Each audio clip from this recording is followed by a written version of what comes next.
time of this program on AMP, type www.ampmedia.org.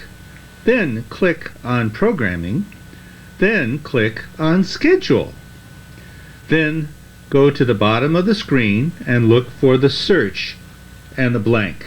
Type any item in this title.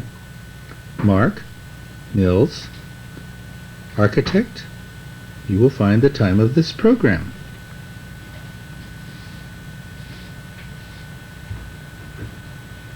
Program. Coming tonight and share a celebration in honor of the work of Mark Mills, longtime architect on the Monterey Peninsula. This program is being put on by a consortium of groups: the American Institute of Architects Monterey Bay Chapter, the American Institute of Interior Designers, the Monterey Museum of Art, and the Monterey History and Art Association. Let's thank all of them. I think that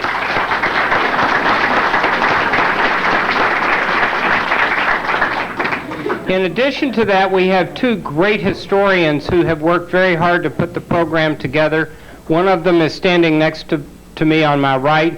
It's Rick Janik, and I'm going to turn the program over to Rick because there's much we want to see and hear about tonight. Thank you. Thank you. I'd just like to recognize just a few people. The gentleman who's been running around doing all our technical help for us is Tim Thomas, and he is one of the staff of the Monterey History and Art Association. I'd like to very much thank Jerry Lomax, because Jerry Lomax has been instrumental in putting these evenings together and introducing a real historical component into the local chapter of the A.I.A. And then Cindy Reby, who represents the ASID, but also the Monterey Museum, other 30 years together as well. I'd also like to introduce, and would you please stand up, Barbara Mills, Mark's wonderful wife, and they have just celebrated their 50th anniversary this last year. I would like to also acknowledge Noelle Mills, Mark's daughter, and please stand with me on the left. And we have an attendance tonight, and I hope they're still here, but they may have left because of a prior engagement, and that is Lois Gottlieb. She did leave. They're in back. Oh, no, Lois and Bob, please stand. Lois Gottlieb was a apprenticed at Taliesin in the same time that Mark was there in 1948. Stand up again, Lois. And as a preview, we are going to feature Lois in April here in this auditorium. And a tentative date has been set for April 12th, and she'll be talking about the experiences that she had at Taliesin, plus some wonderful photographs and things that she has of life there. And I'd also like to acknowledge Mickey Munich and his Mickey. Isn't? There he is. Okay. Another right. And Mickey, we hope to have you in the future too, to do an evening about you. Anyway, most of all, though, I'd like to introduce the gentleman sitting over on the right, looking at me rather gravely. And this is Mark Mills, and this is the reason why we're here tonight, is to honor him, his work, and particularly a over 50-year career right here on the Monterey Peninsula. The evening basically is divided into two parts. The first hour or so, we're going to look at Mark's early work, and he'll talk a bit about his experience at Taliesin, a very interesting experience he had with another Taliesin apprentice, Paula Soleri, how Mark came here in the early 1950s. A woman, by the way, built the only Frank Lloyd Wright house constructed here, even though there were 4 designed for the Monterey Peninsula, but only 1 constructed. Della Brooks Walker, who turned out to be a very helpful person for Mark because she helped finance his early houses. We'll take a look at his 2 early houses and then some of the houses that he has in Hatton Canyon. And we also have present tonight a number of Mark's clients over the years. And hopefully, as the evening goes on, we might have a remark or two from you, maybe making that everybody can hear in the audience. First of all, Mark, we have in that outline, by the way, that we gave you a handout, and in it features a brief biography of Mark on the front page. The second, and I should credit Cindy Reby for this, is a list of all of Mark's houses, and we have 43 here on the Monterey Peninsula. And Cindy is also responsible for putting together a list of what we call the Docomomo list, which is the documentation of modern architecture on the Monterey Peninsula. And Mark represents a very, very large amount of that, and so that's one of the reasons we wanted to honor him tonight. There's also a oral history that was conducted by one of the Taliesin people, Indira Bertson, who actually grew up in Taliesin. She's the daughter of one of the apprentices, and she conducted an oral interview with Mark back in 1994, and we felt it was fitting to give you a transcript of that, and it's very interesting. I hope you will read it. And then finally, there was an article published in one of the Taliesin publications. Who was a local historian. He was here for a number of years, and Al Weber, and we thought that that was very interesting. So we provided you with a few materials and things for this evening. Anyway, Mark first went to Taliesin in 1945, and he was there until 1948, actually January 1945 to September 1948. And Mark, last week we got together and he gave me a little note, and one of the apprentices that he was quite friendly with was a man named Andy Devane, who was an Irish apprentice at Frank Lloyd Wright, and he had written a letter to Mark, and Mark gave me some comments, and it was kind of interesting about how Andy described his experience at Taliesin, and we'll let Mark elaborate upon this. Andy's comment was it was a commune of 50 to 60 architects, artists, musicians, writers, engineers, mystics, dreamers, and a smattering of drifters, chancers, and freaks. He had also another comment. He mentioned that Mrs. Wright, Mr. and Mrs. Wright, were very fascinating, and Mrs. Wright was a formidable and fantastic character, sometimes fearful, and that the overall atmosphere, according to Andy, was a sort of Puritan and Byzantine stew of Olympus and Hades. So with that introduction, I want to basically, here's Mark at a young age, by the way, looking at us on the left. And the next slide, actually, we have to look at is Taliesin West. And I guess the first question I'd ask Mark is maybe to elaborate upon some of your experiences. And one of the things Mark was very much involved with was the development of what Wright liked to call his desert masonry. And that's the concrete mixed in with the indigenous stones. And Mark, you may want to make some comments about this. Well, that pond, it didn't exist then. Otherwise, it's pretty much the way it was. Yes. So how was your experience then with... Pardon me? How was your experience there at Taliesin? Well, it was a very interesting experience because we did everything. We cleaned out the septic tanks, and we did lots of form work and placed these stones in the forms. Wes Peters was generally the form builder and taught us how to put in the stones. And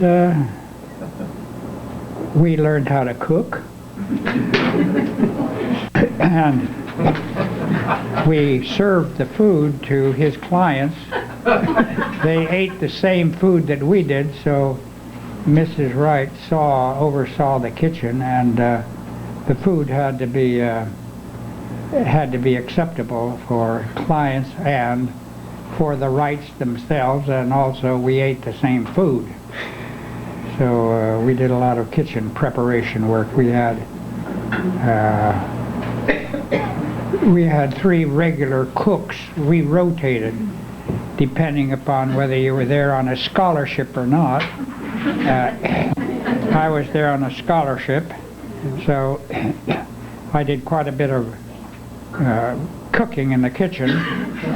We had kitchen helpers that would prepare all of everything and clean up the kitchen and that sort of thing. So it was we learned how to cook, put it that way. So that was we learned a lot of things there.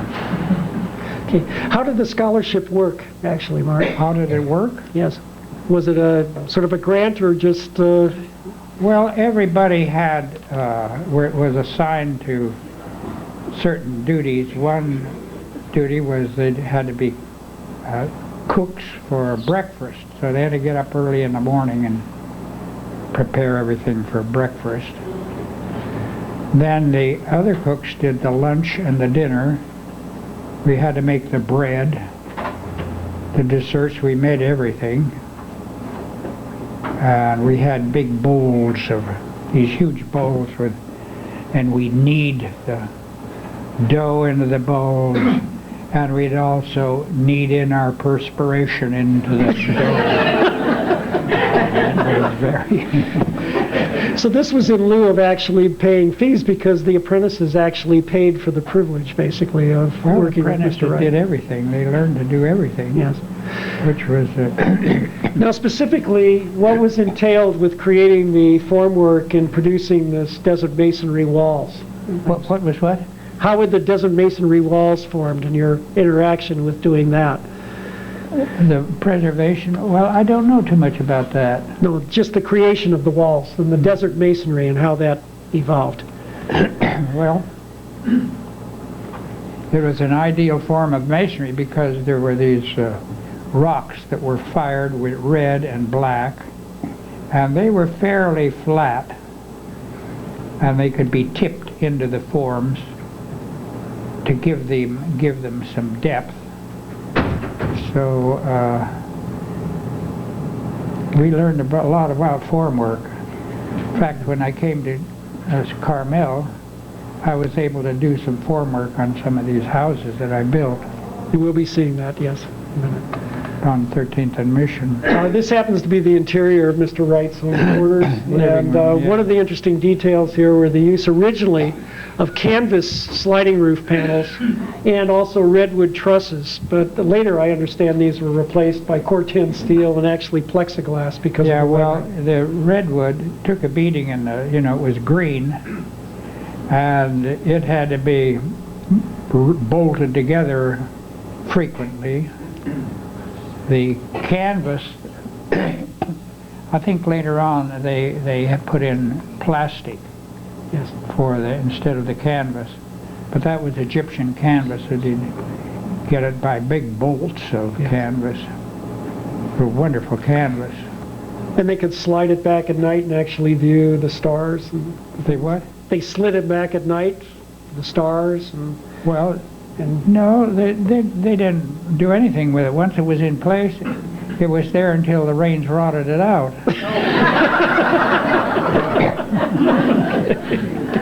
Okay. Mark left Taliesin, but one of the experiences, and there's a little bit of a controversy about this, but he became involved with a client by the name of Mrs. Nora Woods, and they built a house, and this was in collaboration with Paolo Soleri. And this is a photograph of that house. Basically, I think Mark might want to call it was called a Cave Creek, Arizona. And again, I think we can see we have a number of shots of this to show you some of the desert masonry being utilized. But we also have this dome, and I'm sure you'd like to make some comments about the dome and your experience with Paolo. Well, once Paolo got an idea, there was no changing it. So there's a ring, about 3/4 inch iron ring was set in place with a transit, so it's fairly level. And what he wanted to do with at the ends of these spars they were from an airplane, and they were taken down to Allison Steel, and they were bent the web, the flange receives the glass, and the web is vertical, so they were being bent against the web, and the brakes would come down on those things, and finally with calipers we could get them where we wanted them. But what he did on the ring, they have what they call a Timken bearing. It's a casing, and it's made to revolve around a cylinder. What he did was he cut the Timken bearing so it would go, and by that way it lost all the temper, and he cut it so to slip over the rod of iron bar, and then instead of going around the bar, he would drag it horizontally along the bar. Well, to turn that, it took a chain and a crowbar, one person pulling it and a fellow on the other end pushing it. And this was for a middle-aged woman that was supposed to be able to turn that dome. So he ended up marrying the daughter. And she had a little income, so he was doing silk screen work by this time and just stopped working on the dome and let it go, whereas I was working down underneath the concrete there. So when he left for Italy, Torino, with Collie, I told the Cly, we call her the Cly, I told her she bought $300 worth of tools, and that was part of what she had to do for us to work with the tools. So I came home with the tools and said goodbye to the Cly, that I'd done everything that I was obligated to do for her, and the rest was up to her son-in-law, who had taken off for Italy.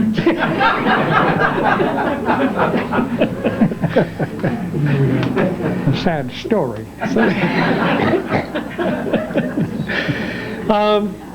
Actually, sort of Mark and Paula were sort of politely asked to leave, I guess, from Taliesin because of this. And eventually Mark moved up to San Francisco. He worked there for the firm of Anshin and Allen. And at the same time, Mark reiterated to us last week that this is when Joseph Eichler was using Anshin and Allen and producing many of his prefab homes and things in Northern California. And so you were there at that time. And then I believe you were actually, somebody called you and said you could come down here to the Monterey Peninsula. And eventually Mark hired on with a local contractor by the name of Miles Bain. Right, because at that stage of the game, Wright didn't want to have anything for me to do anything about his houses. So yes. I worked for Miles Bain, and what he'd done, they'd formed up the prow and wired the rocks onto the formwork, and was going to use ready mix to do that. So Wright asked for a sample, and they sent about 4 foot long, sent a sample of photographs of it, and he said, well, that won't do at all.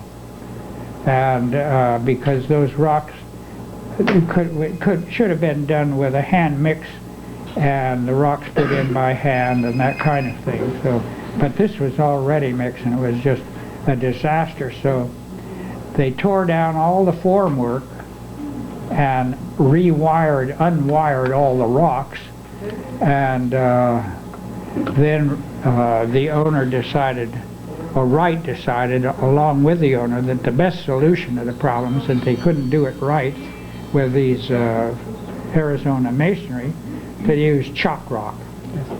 So that's what happened. They just did the whole with chalk rock. The project that Mark's speaking about was commissioned by the lady pictured here. This is Della Brooks Walker. She and her sister Alma married 2 brothers, Alma Brooks, and Della married 2 brothers, which were the Walker brothers. And she decided in 1948 that she wanted to have a house built by Frank Lloyd Wright. There's a wonderful letter sent to her that she sent to him. Eventually the house was designed and the construction happened between March 1951 and November 1952.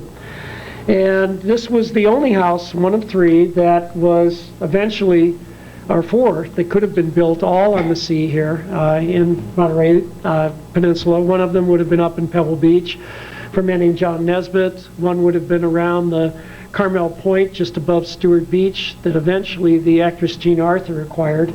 That was for Enid and Stuart Haldorn. And then a third house would have been down at the base of 8th and Scenic for a man named George Clark, and actually that ended up being built and repositioned north of the Biltmore Hotel in Arizona for a woman named Georgine Boomer. But anyway, here's the house as we see it today, nicknamed the Cabin on the Rocks, and basically with its copper roof and its Carmel stone. And here's a view of it, a photograph of it taken in the 1950s. The garden, by the way, was designed by Thomas Church from San Francisco, which caused a bit of a turmoil because Mr. Wright didn't approve of Tom Church's association with William Worcester, who, by the way, was a family friend of the Walkers and her daughter, Harriet Henderson. I do want to show the one shot here, and this is the formwork that Mark was talking about. They had originally poured some forms down and tried to do the desert masonry with some of the local stones. The gentleman standing on the top is Wellington Henderson III. He's Harriet Henderson's son, and nicknamed Hendy, and this is when he was a young man. This is during the construction. And down below you might see in fact, a use of the chalk rock. And when Mrs. Walker actually first stayed in Carmel, she stayed in a little cabin that was just written up a couple of weeks ago, the Peggy Arnold house, down on the sand on what would have been Via Del Mar. And it's a little cabin that C.J. Ryland, who designed the Sunset Center, had built in the 1930s, and it featured Carmel stone, and she fell in love with that. And in the end, as Mark mentioned, they had problems with the other stonework, and eventually the Carmel stone then was used as the material.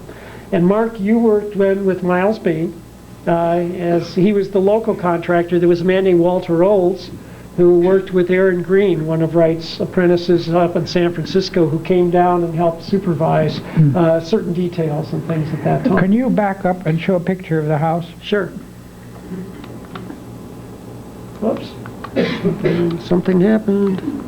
Our slide stick? Oh, no. Uh-oh, we have a stick. Can't. Sorry. Something happened. Okay. One of the interesting things is that Della Brooks Walker became friendly with Mark. Here's the slide. One thing, that house, from the part of the living room and the prow and so forth, is built off the property and into public land.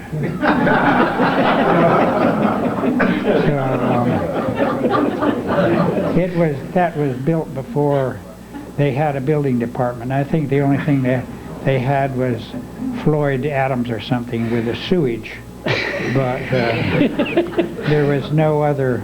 Well, the actual permit that exists in the files is actually a building, it's just a permit, and it probably as much with the county as there was, but this is actually located within the city. I know, but it could never be built that way now, no. But to encroach on public land, about half the living room and the prow were all off the property. But the reason is, one of the things is that some of the interior work, and we have one interior shot of this to show you. In fact, it's an interior that's basically never been photographed, because the Hendersons, who is the daughter of Mrs. Walker, Harriet's now 100, by the way, and so it's been willed down now to great-great-great-grandchildren, is still used as a vacation house primarily, and they've never allowed any formal photography inside the house. There's a story about that fireplace Di Maria built the fireplace, and all of the mortar joints were horizontal, and he built it up to the ceiling, and Wright sent a photograph suggesting that they tear it all down and build it the way it's shown. So the owner agreed to do that at great expense. So that's why the fireplace is the way it is now, but before the joints were horizontal. And well, Mark has, over the years, actually provided a, basically as being a sort of a advisor to the Hendersons and the Walker family. And basically you've produced a couple of small built-in pieces of furniture and things in the house as well. And Mark's sister, Marcia, actually helped do some of the original fabrics that were used in the cushions and things like that of the original built-ins. So what Mark does is he develops a very close relationship with Mrs. Walker, and Mrs. Walker agrees then to basically finance 2 houses that are built almost exactly the same time that the Walker house is being constructed. This is the first house. It was Mark basically designed this, and it was originally for your parents. And this is located, if you don't know it, Mission and the sort of 13th and Rio Road there. And basically, Mark, you might want to make some comments. As you can see, the desert masonry is involved. He utilized the A-frame, and many of the details of the house are reminiscent of some of the things that exist at Taliesin. But we have a number of shots of these, and maybe I'll run through them. You might want to make some comments. well, that skylight runs all the way through, and it runs through the masonry and into the bedroom section. So that's a Douglas fir 2x8 tongue and groove. So that's about all there is to that. There should be. It should be known that Mark's mom and dad lived in the house, and then eventually, when they passed away, then your sister Marcia acquired the house, and then when she passed away, it was willed down to Mark's daughters, Blaise and Noel, and they recently actually sold the house so they could purchase another one of Mark's that we'll look at later. Anyway, this is a house I've always lusted after. Here's a color photograph of it, again with the desert masonry, the simple A-frame, and here's some of the details. The little breakfast area, basically a concrete floor, but you didn't use radiant heat in this, is that correct? What do you do? Well, they pushed that glass wall out to the outer edge of the concrete there, and so they now a little more room in the house than was originally there. The fireplace, which is always a focal point in Mark's house. And here's a view of the small galley kitchen, which is sort of a Taliesin legacy, is it not? Well, it's sort of like a railroad kitchen, you know. Yes. You got an alley, and very convenient. You can reach from one counter to the other. One of the very interesting stories that's associated with this house is that when Mark was here living here, Nathaniel Owings and Margaret Owings came to visit. Nathaniel, of course, was one of the senior partners of Skidmore, Owings and Merrill, and it was basically Margaret who brought Nat to visit this house. And the result was, and I think Mark would like to elaborate upon this, because when the Owings built a house down in Big Sur, they're basically, Mark, you were the one who designed the A-frame for this, were you not? Yeah, they couldn't get away from the A-frame.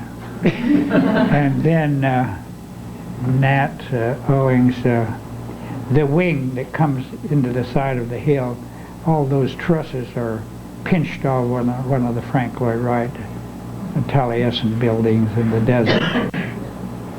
So he was great at patching things together, sort of.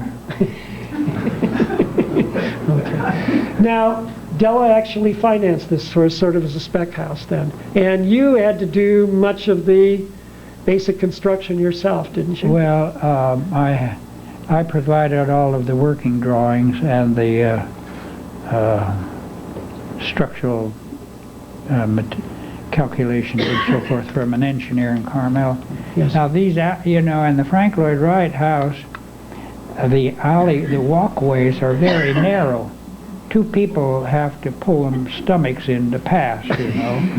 And so in this house, everything is tight. No extra space is given to walkways, and the doors are not 3-foot doors. They're about 2'6" maybe. So every square inch is really given to the living space rather than hallways and so forth. Bathrooms, of course, are minimal. Now you had a friend who helped you build on this, didn't you? As a This house or the one Yes. next door? Yeah, I did. and A friend and I built, not this one, the contractor built this, but I did the masonry work in it. But the house next door, yes, another fellow and I built that. okay. Because the next house, which is right adjacent to it, is another. That's this one. Yes, and this was also financed by Mrs. Walker. Yeah, this- Eventually, it was purchased by a gentleman by the name of George Fairfield. And this is slightly different. Of course, many of these black and white photographs, by the way, are from Morley Bear's collection. And Morley was often used by Mark as a photographer to document his work. And again, this house, the redwood deck, the steeply pitched roof, and anchored into some desert masonry sort of piers. And originally, the roof was stained a Cherokee red. What type of material was that used on the roof as a sort of a waterproof? It was just it was a paint they used to keep stuff from rusting. Yes. It was a lead paint, and it was red, and that's what we painted the roof. Yes. But then they changed the color of it. And hopefully it might be restored. Now it's sort of gray or something. Yes. Okay. And we do have a shot of it as they sort of exist today, the two houses right next to each other. And both of these were basically done in almost the same time frame that the Walker house was being constructed. And here we do have one shot of That's the an interior. living room. In this house, the skylights are along the eave. In the A-frame, the skylights run down the middle of the house. Yeah. And if you notice, right around the fireplace itself, you can see that you have skylights there as well. It And goes which is around a- and back in a bathroom. Yeah, he goes into that back area. Then, let's see, it's about 1952, 53. You meet Barbara, and you get married. Right? Did what in 53? You meet I don't have my hearing aid. Yes, you meet Barbara and get married. And then you buy a number of lots over in Hatton Canyon, and you begin to produce basically, what is it, 4 or 5 houses. And this is one of them, in fact, built in 1959. Are Miles and Rhonda here? They were owners who bought this, and then this is now owned by Blaise and Noel, who have purchased it from them. And this is a view of the house. Sits high on the hill, sort of looking down the slope towards the east in the canyon. And basically has a number of decks and a swimming pool and bathhouse. And it isn't the right one? Whoops, I got the wrong one. I thought I did. Okay, the bathhouse. Oh, which one is this then, Mark? Thought we'd have. But this is one of the 4 houses, isn't it, from up on the... And the little details and a view inside. This is it? That's it. Yeah. But it's just before vegetation is grown. Before vegetation is grown. Quite different angles. So Yes. You could never take those pictures today. Yes. And these are from Morley. These were shot back in the 1950s. Yes. No, the others are. Yes. Okay. And we can go back. And this That's before the swimming pool. That's back door. There's a swimming pool back there now. That's it, Dad? Yeah. Yeah. And the other three. The deck. That's the deck. That's a very. This is the lens on this camera makes that look so much bigger than it really is. This is out at the point of the deck where the pine tree grows through the fence. Yeah. This is all up. Well, this is 50 years ago almost. I mean, yeah. That's down the hill. You would take. That's the living room right through that. Yeah. Sure? Yeah. Yes. Dad, is that Keishman? The other bedroom wasn't built yet. The long bedroom was that's later. Prior to the addition. Mark? Use some flush siding. Any comments, Mark? What's the matter? Can't you change that film? It's Morley. Where the trees grew up, you got a great ocean view. Yes. No, never ocean view. Well, everything grows around here after a period of time. And here's an interior shot. So Mark, do we have some comments? Mark, okay. Okay. And then this is a second house, which actually is just below Mark's and Barbara's own house. That's now being rented out. And again, the use of the desert masonry can be seen in the chimney mass, extended roof. And one of the more interesting details, a stairway leading up side, but then facing up the hill, these very, very interesting sort of pyramid window forms extending out to bring the light in, the interior. And here's a view of the living room. And I believe, again, it's concrete floor. Were you using radiant heat at this time at all? Yeah, the glass company wouldn't put the windows in because there was no frame. So Barbara and I had to put those windows in together. The vertical wood frames of this, is this a 1 inch, 2 inch? It's it's just a solid chop block, the whole roof. It's 2x3s, resawn surface, and nailed. The spikes had to be nailed, go through 1.5, that's 3, about 3.5-inch spikes. The wood was green, and so I had a sledgehammer, and they were spaced according to a certain spacing, engineered spacing. So there was a lot of hammering that went into that roof, and it was just one huge hunk of chop block is what it would be. And we have these sliding blinds, literally vertically sliding up. And that's a little vent. Bedroom. It's a vent thing underneath there. Yes. Again, the exposed concrete. The view of the fireplace. And then you use the same material on all the way across the ceiling, the roof, all the way throughout. That chop block as well.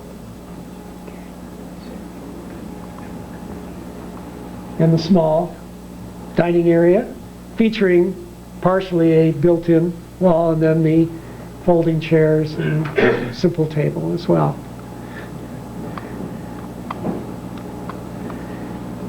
In the 1960s, back 1967, Mark will design a house for Mr. Johnston in Pebble Beach.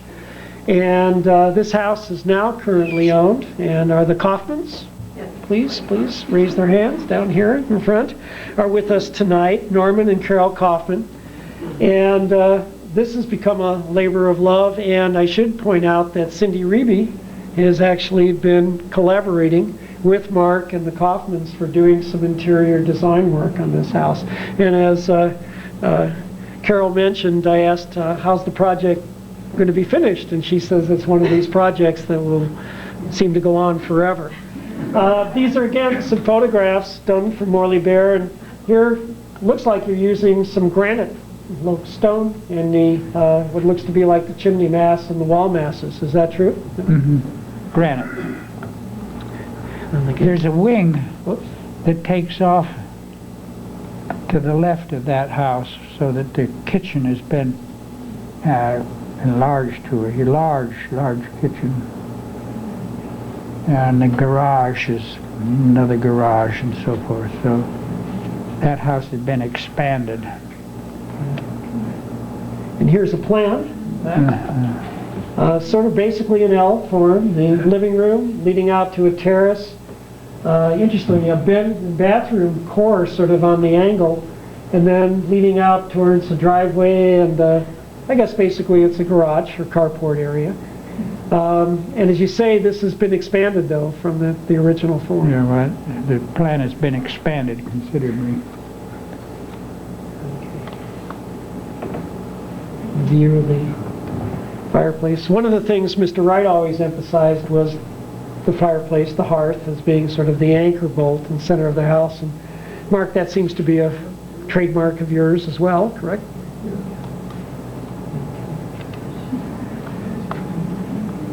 And here's a more color photograph.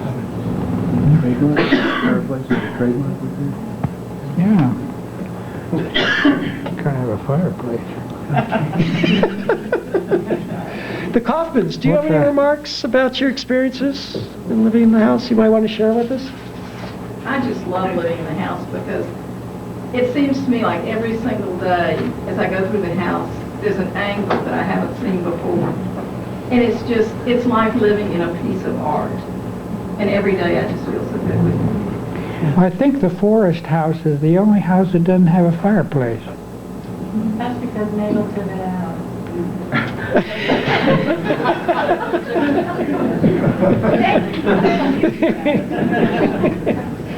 Okay. And, okay. Norman, do you have any comments about that?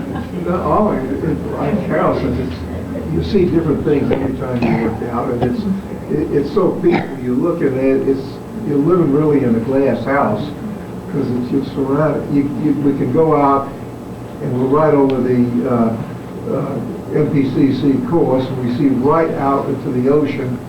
Looks like 180 degrees, and any room from the living room, the side room, from the bedroom, the bathroom, everything. All you do is overlooking the ocean. So it's very nice. Okay. Mark, was there a ceiling treatment here? Is that Doug fir, or is that?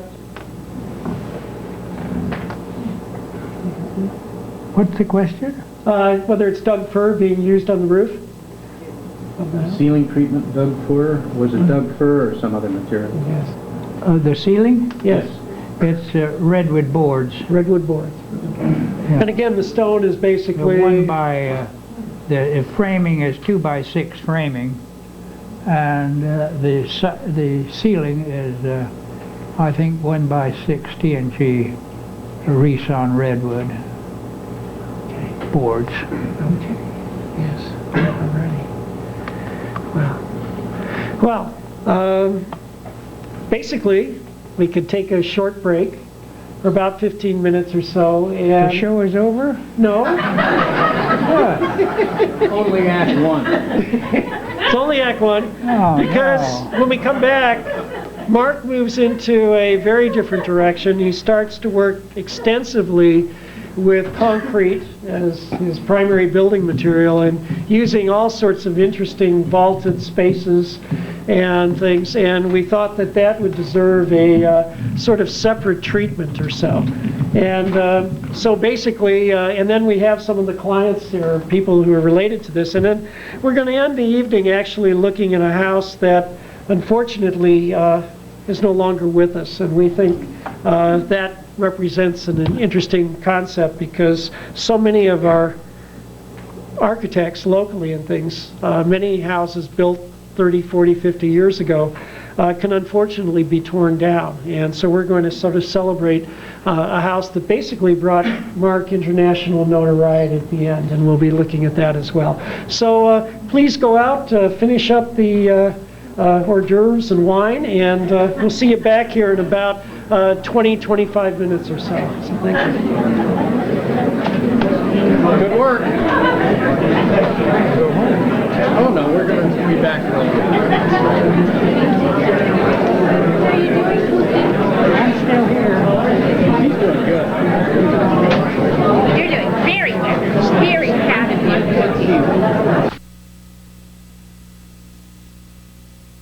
you. Mark started to extensively utilize concrete sort of as a primary building material, and sort of letting its sort of formed expression beginning to develop. And so we thought we'd feature about 5 of the houses that Mark did, starting actually in the 60s, but into the 1970s. They're not necessarily in chronological order. The first house we're going to look at is in the upper part of Pebble Beach. And kind of, I guess, construction up there really sort of coincided with the building of the freeway. Instead of going through downtown Monterey, but up Carmel Hill, and the building of the sort of the Carmel Hill gate. And a lot of houses and lots were developed sometimes on very, very steep slopes. And the house you're looking at is the J. Ward house that dates from 1970. I don't think the Gagoses are here, are they? No, they were the current owners of the house. And what it featured is a series of cast concrete sort of columns, basically set into forms into the hillside, and then this very interesting use in a cross-shaped plan of barrel vaults and some rather spectacular views set amongst the pines and looking out over the ocean in the distance.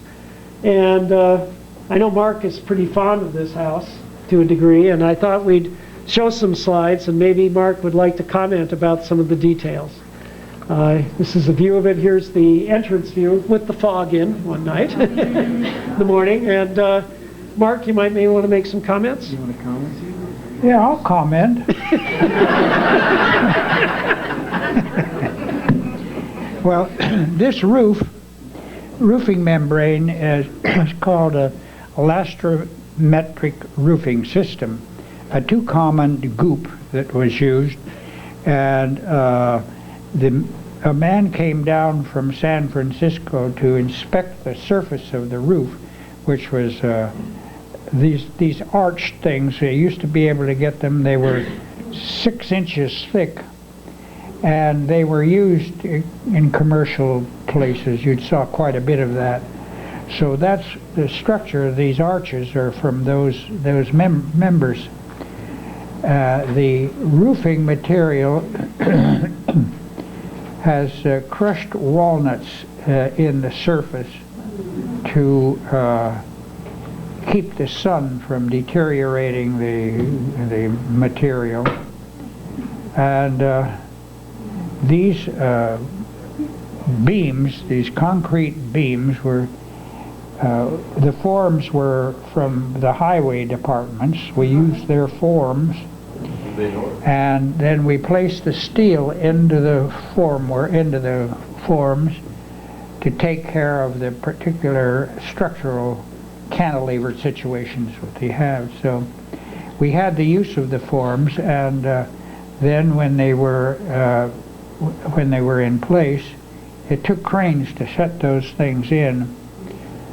Each crane, each vehicle with a truck, the trucks that had this long tongue on them, and these beams were carried that way into this property. And it took a crane, a big crane. They had to get a crane from the Bay Area because there wasn't a crane available locally that could extend and carry the weight of these girders. So they were placed on the concrete and bolt the metalwork into the piers. That had to be carefully placed so that everything, the bolts would go through in the proper way. So that was done. So the one bedroom wing is cantilevered off of one pier. The other bedroom is cantilevered off, and the living room is cantilevered off the concrete beams, and there's a deck out there also. This looks to the south. This view from the living room looks over Point Lobos, the little yacht harbor down in Stillwater, and it's got about 180-degree view. And the owner, Jay Ward, he couldn't fly. He was something about claustrophobia. He was not a big man, he was a small man, but he had to be driven, and he had to go to Oakland or to San Francisco and the university there. And he was great at organizing benefits for making money for the alumni. And he went to, for instance, to New York. He had a great imagination. He rented Coney Island, and it rained or something, so they all stood on the tables. It was a mess. He was able to carry that one off. So he was an expert at that kind of thing. Here's the view. We get to see the concrete columns, which basically, that rough exterior, how was that achieved? Yeah. Jay Ward used to go to the races down south, and he was more interested in bloodlines of horses. So there was a man in the box said to him one day, you don't have a horse here? And he said, no. And she said, would you like to have one? He said, I can get you a trainer and you can get a horse and so forth. So Jay said, well, how much would that cost? So he wrote him out a check. So he was a little nervous about would the guy be there next time around. So sure enough, he was there, and he got a trainer and a horse, and he went down to the bluegrass country, and where he could buy some 2-year-olds, and he ended up with he had a stable full of horses, and so that's how he got hold of me.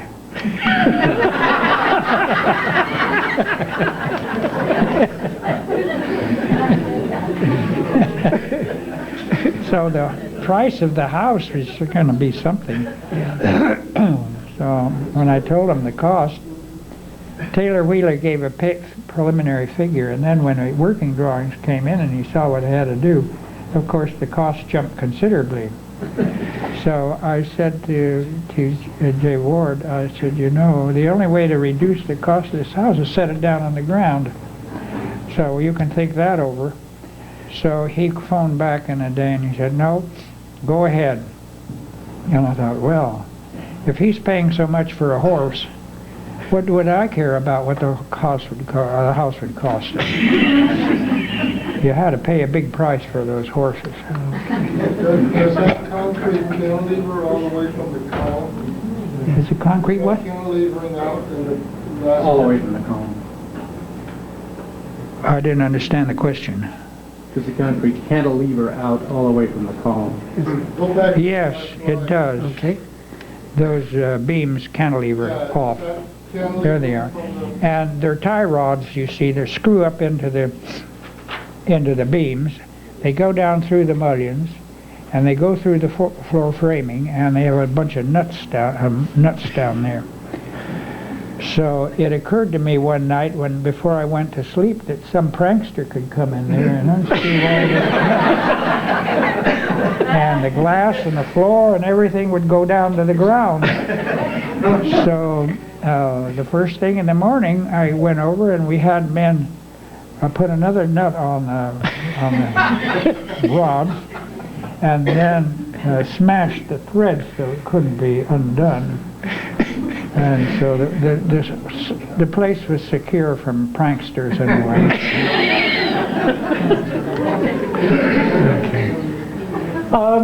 Mark, would you want to comment about the surface of the columns? Well, the British and the abutments for bridges used to do this kind of rib work, and oftentimes they would bush hammer those. So there's a little pneumatic hammer with little cylinders on it. So they go along and they break the ridge to roughen it up.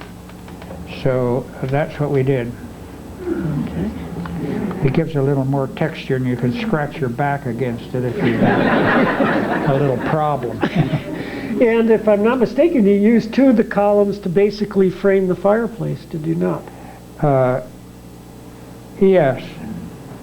The lower column took care of the lower beams that went across to the bedrooms, and the other column took care of the concrete beams that went across on top of them. The upper reinforced concrete goes on top of the lower ones that go across to the bedrooms, and this one goes across to the living room and the entry. So. And what was the ceiling material in the vaults that you see? Oh, this thing. Is it the butcher block again? No, that was plywood, the Douglas fir plywood. So we took the ribs that went into the concrete work, and we used ribbing all the way across those concrete, all the way over the plywood ceiling. So it took the curse off of that plywood. Okay. Here's a detail. Yeah, you can see the lights that are above the upper beam, which shows you the ribbing in the plywood ceiling. And this is a beautiful shot at night, sort of glowing when they're in the dark. Applause. Okay. The second house we're going to look at dates from 1972, and unfortunately Janice O'Brien today sort of called, and Kent was going to bring her, and she called up and she was unable to make it tonight. And this is down around Bird Rock, right on the sand in the upper part, I guess you would say, of Del Monte Forest, or down the northern part of the on the ocean. And basically what we have here is there's a fan shell, literally, of parallel barrel vaults. Yeah, she said she wanted to have a fan shell house. Yes. Because it's on sand. And literally this house sets down into the dunes and really becomes a part of them. We have some construction photographs of this. I think that's verathane. That's verathane insulation on top of the habitable part of the house, and then the carport and the garage goes into the sand dunes and is covered with vegetation. And there's a little swimming pool, an almond swimming pool in the back. This is the view you see basically from the road. 17-mile drive down below. Here's coming. That's basically a concrete block. Yes. Yes, an adobe block. It's not adobe block, but a concrete block that has adobe texture to it. Okay. And here's a view inside out to the ocean, and then rather nice, this beautiful use of it's almost like a teardrop swimming pool, I guess. God. There it is under construction.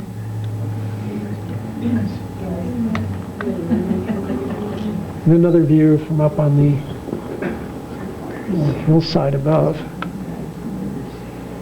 And I think it's wonderful, the details, when you can look through from the pool side of the house and actually look through the vaults and the glass and actually see the ocean from the other side. And some of the details, entranceway. This is off the carport, is it not? Right. Yes. And some fencing. That's a grill work. Now, come to the front door. The ribs on the vaults of the ceiling, is that from the actual cast concrete or gunite? We set those ribs in the concrete. They're shaped with in such a way that the concrete holds them in place, and then it's sandblasted, and that gives interest to the concrete ceiling and warms it up. Okay. Yes. Okay. Oops, upside down.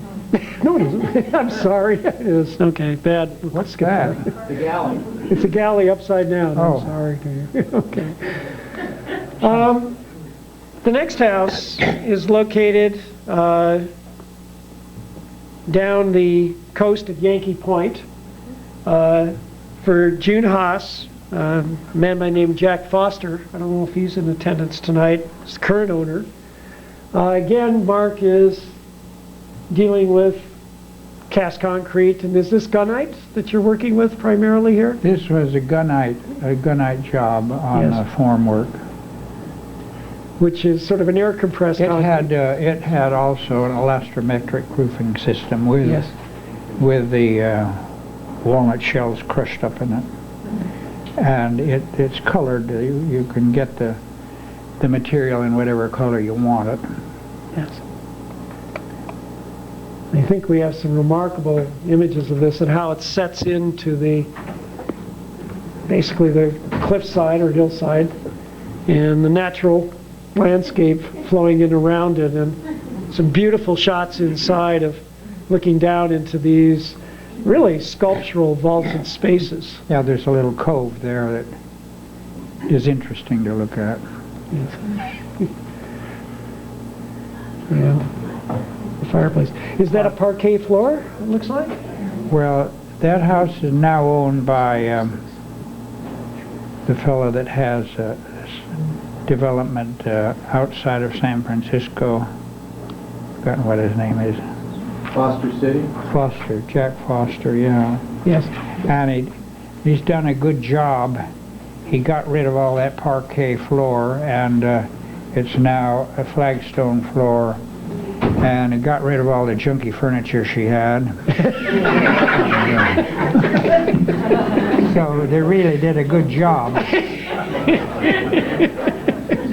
Gosh, Was the parquet floor Mrs. Haas's choice, or was it yours originally?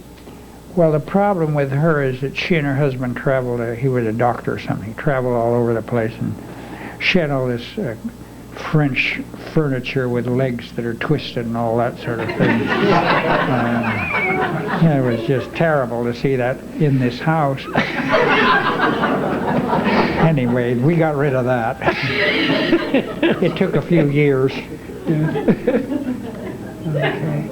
Another view of the fireplace. She got spooked in this house. Ansel Adams lived up on the hill, and she called him down there, and she was seeing things out the window like rum runners from off the coast there. And she would say to Ansel, "Now look down here, do you see this?" And Ansel would look through the windows, and he couldn't see anything. Ansel has pretty good eyes about seeing things. But he saw her all right. Oh, boy. Really nutty. The next house is up on Jack's Peak, built in 1977 for Bella and Abigail Janko, who I believe are not with us tonight. And this is quite interesting because Mark starts to work in a kind of more, almost like a dome circular form, but you also dealt with a suspended type of roof in this house. We have some color photographs of it. Again, the concrete block construction, textured on the outside? No, those were ribbed block, and a mason from Taylor Wheeler built that, and a mason from Taylor Wheeler came, and I thought there'd be quite a bit of problem dealing with this man, but no, he figured it all out himself. I didn't have to help him at all, because it's very complex. Those block are offset about 3/4 of an inch vertically as each block goes up, so the wall batters out a bit. And it was an interesting problem for the block man, but he did an excellent job. Amazing. Another view of it. And then this, I don't know if you have any pictures of the structural work of this. Yes, we do at the end. I do have a view of the roof line, but here's along the... So those round windows are from sewer construction. Yeah, they're precast concrete, so they were set in, and they have a pivot. The windows are pivoted to open and shut. So did you actually buy a section of sewer pipe? Is that it? And then yeah, those were prefabricated. You could buy them. Yes. If you needed a sewer, you could go and get them.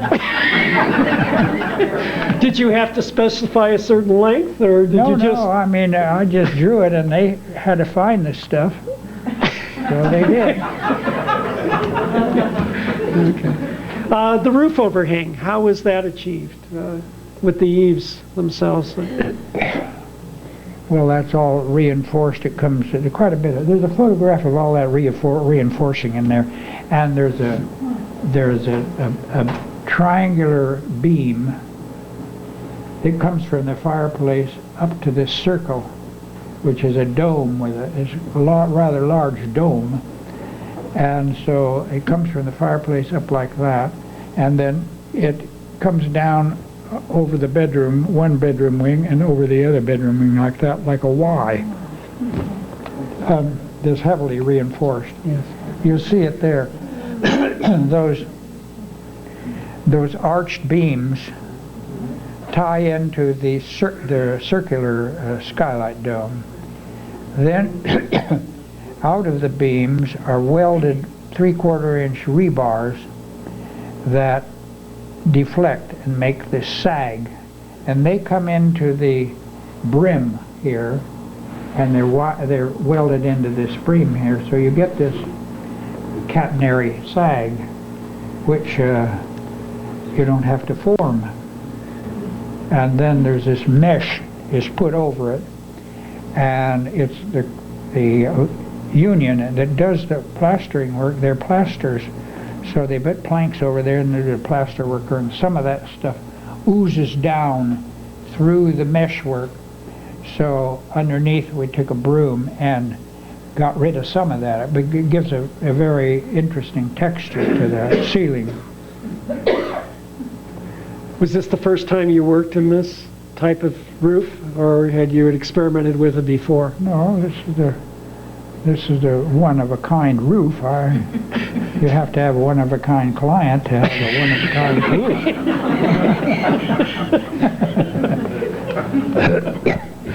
And here's that gives you an idea of the sag in the bars. Those are 3/4 inch rebars. Interestingly enough, a similar system was used by Errol Saarinen at Yale University to build a hockey rink in the 1950s, where he had a concrete arch and then had the cables extending down to curved side walls, very similar. You're talking about the terminal there, air terminal there. No, he did it at Dulles, but he also did it at Yale University. It's called the Ingalls Hockey Rink for the first time that he'd used it in the mid-50s. He did it as well. The next house is really maybe the seminal example of Mark's work in concrete forms. It achieved international fame. It was published in Life magazine in 1967. The house was created in 1966, the Farrar House, and it's located down in Carmel Highlands, off of Spindrift Road, was.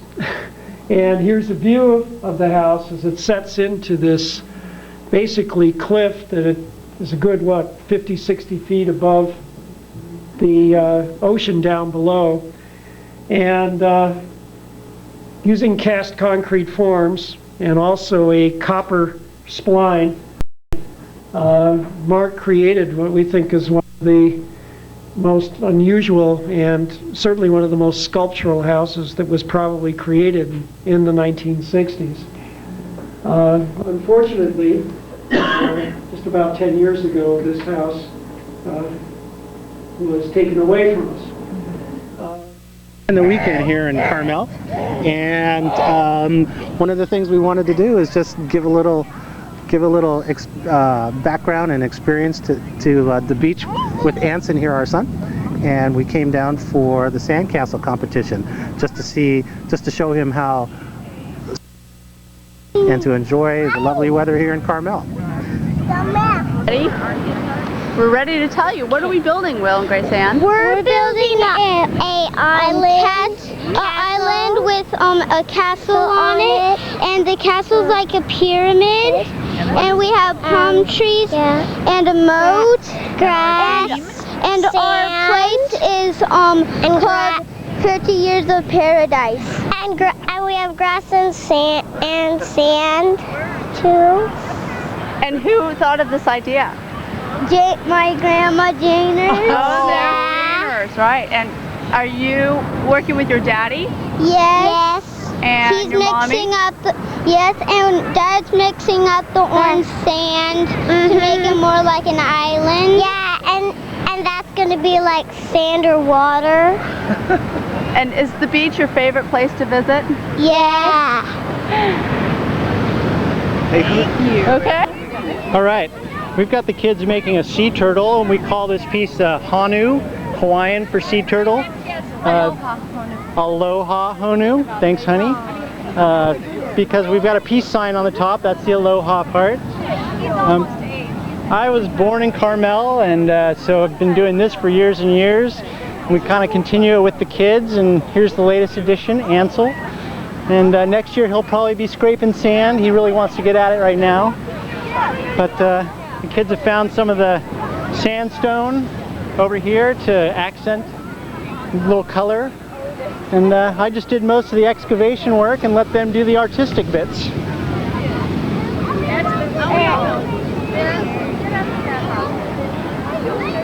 John. This is Raven. This is our castle. Castle Sequoia. We're making a dragon and stuff like that. Say hi, Raven. Hi. How? That'll do. Thank you. Okay. Is our castle. We have 3 birthdays amongst ourselves. We have 3 15-year-olds. Me. My birthday is tomorrow. Holly's birthday is in a week. And that's where the audio stops. I'm not sure what happened there with that sandcastle bit, but I scrubbed through the whole tape and found nothing else. That's where it ends.